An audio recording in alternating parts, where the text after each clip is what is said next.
जुम्मे का दिन था, लोग जुमा पढ़ने जा रहे थे और एक 50 साल बूढ़ा इस बच्ची के साथ ज्यादती कर रहा था। घर में कोई भी नहीं था, मैं अकेली थी। मैंने शोर किया था, उन्होंने मुझे मारा भी था। मेरे सारे कपड़े खूनों खून से लिबड़े हुए थे और मेरे कोई हालत नहीं थी। और चाची भी देख के इतना रोने लगी। हम तो गरीब लोग हैं ना, वो तो अमीर लोग हैं। अमीर लोग के पास तो पैसा है। इस घर में आपके साथ ज्यादती की गई, पुलिस वाले उस घर में जाकर चाय पीते रहे? जी, चाय पीते रहे। आपके पहले भी करता था, मैंने पापा को बात बताई थी। छेड़ता था मुझे, मैंने पापा को बताया था। अस्सलाम वालेकुम, आपका मेज़बान मुजाहिद ने आपकी खिदमत में हाजिर और आप देख रहे हैं MN पॉइंट।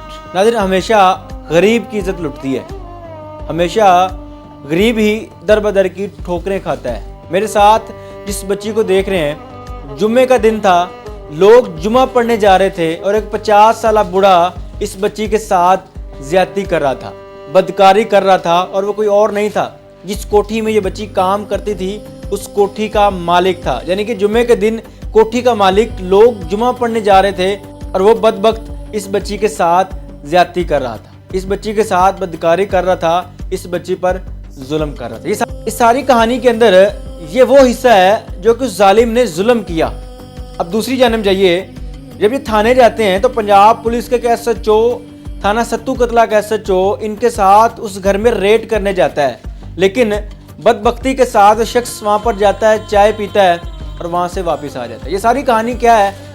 आज इस सारे मामले को कितने दिन गुजर गए हैं, इस बच्ची की FIR तक नहीं हुई। FIR होना एक बहुत बड़ी बात है। इस बच्ची की एप्लीकेशन को टैग नहीं लगाया गया, इनकी एप्लीकेशन मार्क तक नहीं हुई।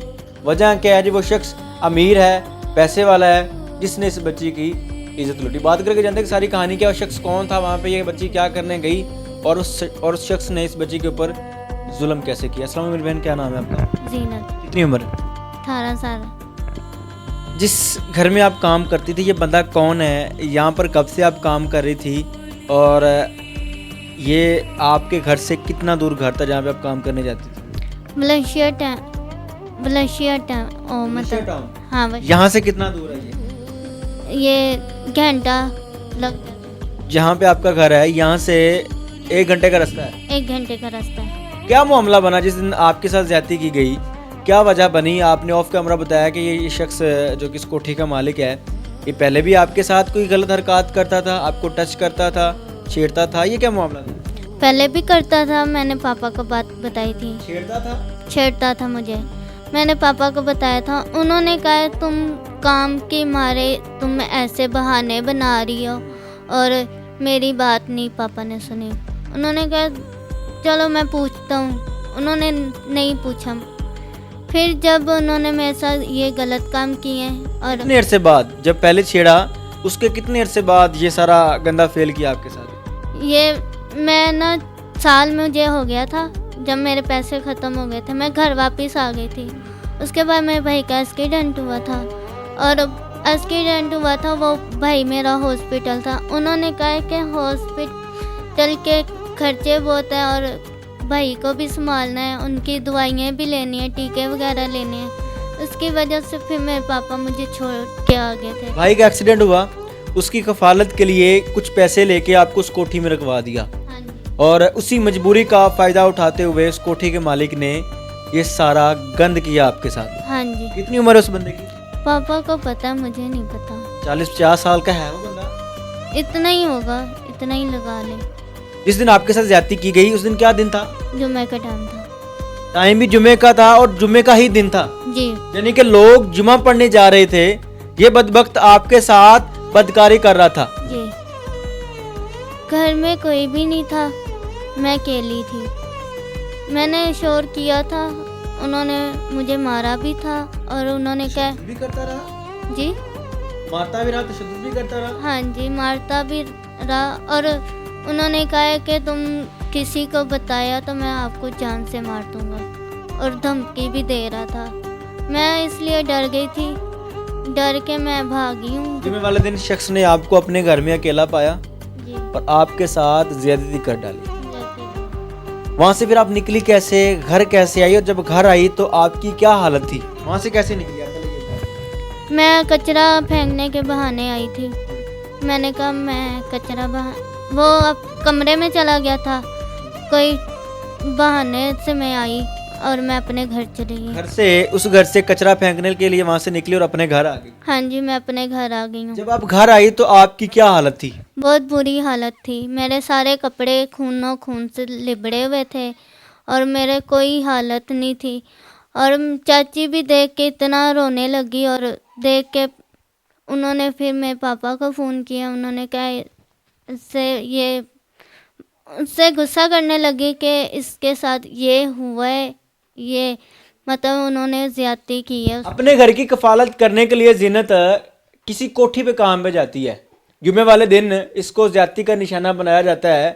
वहां से भागकर अपने घर आती है। बकौल इस बच्चे के जब मैं घर आती हूँ तो मेरे कपड़े खून से लथपथ थे।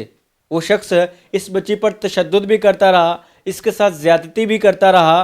और वहाँ से मेरी बहन, वहाँ से जब आप भागी, घर आई, घर आके सबसे पहले किसको बताया आपने। मैंने अपनी चाची को बताया, फिर फुफ्फा थी उसकी अम्मी, उसको बताया था। आपका बाप उस टाइम किधर था। मेरा बाबा उस टाइम दूसरे शहर में था, काम के सिलसिले में गया हुआ था। उसको भी टाइम लग जाना था और चाचू भी नहीं घर पे थे, वो भी पापा का मसला हल कर रहे थे। इसके चाची और मेरी फूफा थी, उसको ही पता था। ठीक है, उसके बाद आप थाने गई, कोई रिपोर्ट वगैरह करवाई अपनी। हाँ जी, करवाई थी। उन्होंने हमारी बात ही नहीं सुनी। कितने दिन हो गए आज इस सारे आपके मामले को। 5 दिन हो गए। 5 दिन गुजर गए। जी, कोई FIR, कोई पर्चा, कुछ भी नहीं हुआ। कुछ नहीं हुआ। उन्होंने कहा कल आना, इसलिए आगे आगे टाइम आप बताइए। एक दरख्वास्त देते हैं, एक एप्लीकेशन देते हैं, उसका कोई टैग नंबर, कोई टोकन शोकन नहीं मिला आपको। नहीं, कुछ भी नहीं मिला। ये मैं 2026 में बैठा हूँ और मेरे नवाज साहबा कहती हैं, मरीम नवाज साहबा कहती हैं, जी औरत मेरी रेड लाइन है और उसी रेड लाइन के साथ ज्यादती कर दी जाती है। 5 दिन गुजर गए हैं, FIR होना दूर की बात है, इस केस को इन्वेस्टिगेट करना एक दूर की बात है। इस केस की एप्लीकेशन मार्क नहीं हुई, टोकन नंबर नहीं दिया गया, इनकी एप्लीकेशन को कोई डायरी नंबर नहीं लगाया गया। अगर लगेगा तभी जाके वो बंदा पुलिस की गिरफ्त में आएगा या इन्वेस्टिगेशन के अंदर आएगा, वरना मामला रफा दफा है। आप थाने गई थी। हाँ जी। आपके साथ वो पुलिस वाला जो SHO है मुतलका थाना सत्तू कतला का, वो रेड पे गया या कोई और बंदा गया था।